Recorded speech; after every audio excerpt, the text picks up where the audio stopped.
तो साथियों नमस्कार, जय हिंद और जय भारत। दोस्तों, आज की वीडियो में हम चर्चा करेंगे कि पॉलिसी के बदलाव की वजह से कितना फर्क दिखाई दे रहा है। पहले जो डिसेबिलिटी आराम से आपको 20 से 30% मिल जाती थी, अब उसमें इतनी सख्ताई कर दी गई है। एज पर जीएमओ 2023 20-30% मिलना काफ़ी मुश्किल है।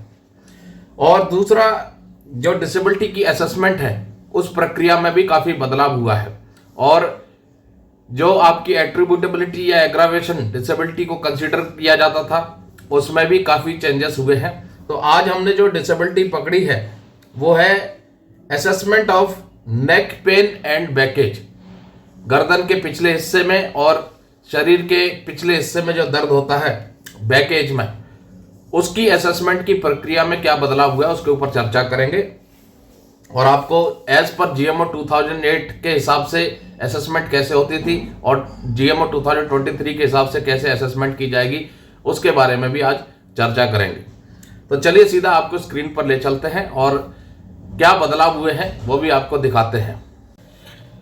तो साथियों, आप देख सकते हैं ये एंटाइटलमेंट रूल्स और जीएमओ 2008 के हिसाब से जो लो बैकेज थी उसका पूरा डेफिनेशन दिया हुआ है कि उसके बाद इसमें चीज़ें दिए, आप यहाँ देख सकते हैं। The causes of low backache are, जो लो बैकेज है उसके होने के कारण क्या है। सबसे पहले उन्होंने बोला है musculofascial strain, lumbar spondylosis, facet joint arthropathy, prolapsed intervertebral disc, sacroiliitis और एंकिलोसिंग स्पॉन्डिलाइटिस, स्पॉन्डिलोलिथिसिस ट्रोमा।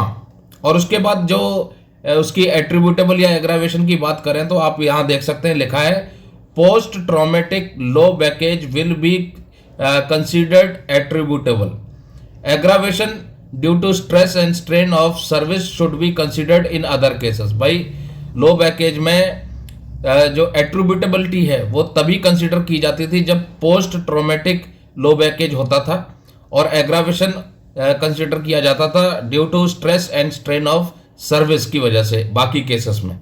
अब जीएमओ 2008 के हिसाब से तो ये, अब इसकी असेसमेंट जो होती थी आप देखेंगे एग्रावेशन और एट्रीब्यूटेबल का हो गया। अब इसकी जो असेसमेंट होती थी, असेसमेंट ऑफ लो बैकेज, तो सिंपल लो बैकेज होती थी तो उसको 20% देते थे, और लो बैकेज विद न्यूरोलॉजिकल इन्वॉल्वमेंट होती थी तो 30 से 50% आराम से मिल जाता था।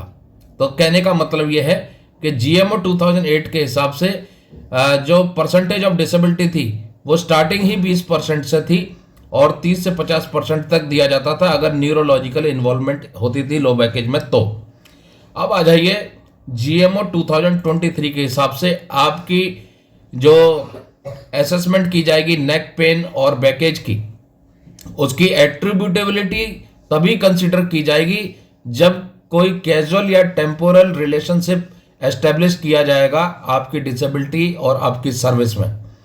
ठीक है कि भाई ये जो इंजरी हुई है आपको, ये मिलिट्री सर्विस की वजह से हुई है।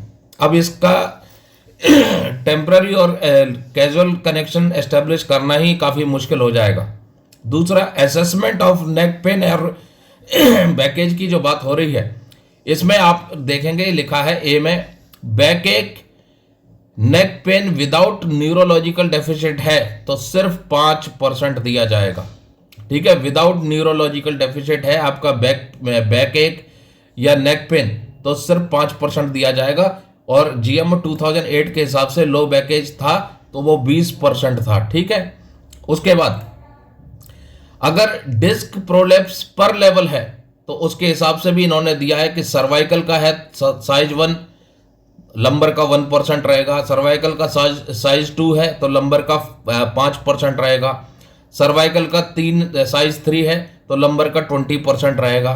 ठीक है, उसके बाद इन्होंने कैनल स्टोनेसिस पर लेवल के हिसाब से भी दिया है, ग्रेड 1B का 1%, ग्रेड 2C का 5% और ग्रेड 3D का 20%। ठीक है, अब आ जाइए इधर इस चीज पर। ठीक है, इन दोनों को हटाते हैं अभी, अब इस चीज पर आ जाइए, ये है बहुत इंपॉर्टेंट, इसको भी हटाओ अभी। अब विद न्यूरोलॉजिकल डेफिसिट, तब अभी तक जो चर्चा चल रही थी वो थी विदाउट न्यूरोलॉजिकल डेफिसिट। अब विद न्यूरोलॉजिकल डेफिसिट आया, for each nerve root involvement अगर होती है तो सेंसरी की होती है सिर्फ तो 5% मिलेगा। मोटर जीडी 4/5 की होती है तो 5% मिलेगा। मोटर जीडी 1 to 3/5 होती है तो 20%, और मोटर जीडी 0/5 होती है तो 30%। तो काफ़ी सख्त कर दिया है जो है GMO 2023 में, जिसमें कि डिसेबिलिटी आपकी 20% या उससे ज़्यादा इन कंडीशंस में होगी, तभी आपको 20% या उससे ज़्यादा मिलने की संभावना बढ़ पाएगी। नहीं तो आपका विदाउट न्यूरोलॉजिकल डेफिसिट है तो सिर्फ 5% ही रखा जाएगा, जबकि GMO 2008 के हिसाब से 20% था। ठीक है, और अगर उसमें न्यूरोलॉजिकल डेफिसिट इन्वॉल्वमेंट था, न्यूरोलॉजिकल इन्वॉल्वमेंट था तो 30 से 50% था। तो सिंपल असेसमेंट थी।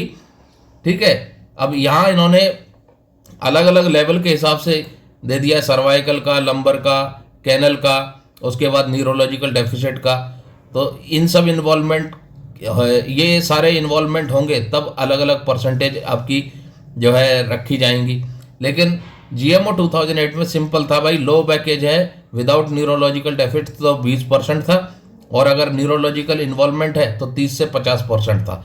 तो काफ़ी चीज़ें। और दूसरा जो एग्रावेशन वाला टर्म था, इसमें आप देखेंगे GMO 2008 में कि aggravation due to stress and strain of service, भाई जो मिलिट्री सर्विस है उसका स्ट्रेस और स्ट्रेन की वजह से एग्रावेशन कंसीडर किया जाता था।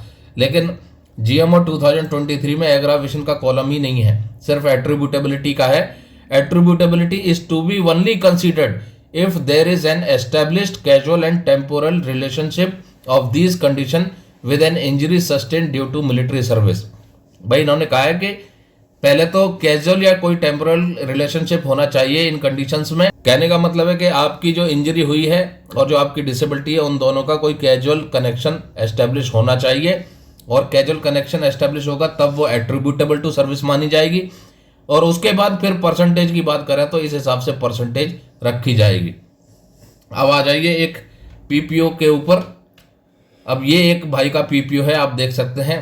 स्पॉन्डिलाइथोसिस, इस डिसेबिलिटी को इन्होंने नाना कर दिया है, परसेंटेज मात्र 5 दिया था। ठीक है, और दूसरा lumbar and other intervertebral disc disorder वाली जो डिसेबिलिटी है, उस वो डिसेबिलिटी तो एट्रीब्यूटेबल टू सर्विस एक्सेप्ट की, लेकिन मात्र 5% थी। और परमानेंट कंपोजिट डिसेबिलिटी सिर्फ 5% रखी, और इसलिए इनका डिसेबिलिटी पेंशन रिजेक्ट हो गया। क्यों? क्योंकि ये नायक रैंक था इनका। 1 जनवरी 2004 को ये भर्ती हुए थे, 31 दिसंबर 2025 को ये डिस्चार्ज हुए, और इनका जो क्लॉज ऑफ डिस्चार्ज था आप देखेंगे, ये clause of discharge on completion of tenure है। इसकी वजह से यानी कि ये पूरी सर्विस करके आए थे, और RMB में इनका एक disability attributable to service accept किया था, लेकिन 5% ही था, जिसकी वजह से इनको सिर्फ जो टाइप ऑफ पेंशन आप यहाँ देखेंगे वो सिर्फ सर्विस पेंशन सेंशन हुई, बाकी इनको कुछ भी सेंशन नहीं हुआ।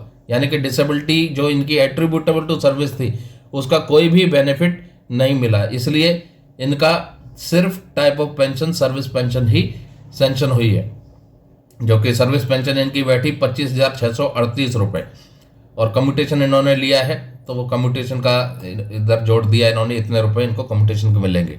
लेकिन डिसेबिलिटी जो कि एट्रीब्यूटेबल टू सर्विस थी उसका कोई भी बेनिफिट इनको नहीं मिलेगा, क्योंकि मात्र RMB में 5% SS की गई थी।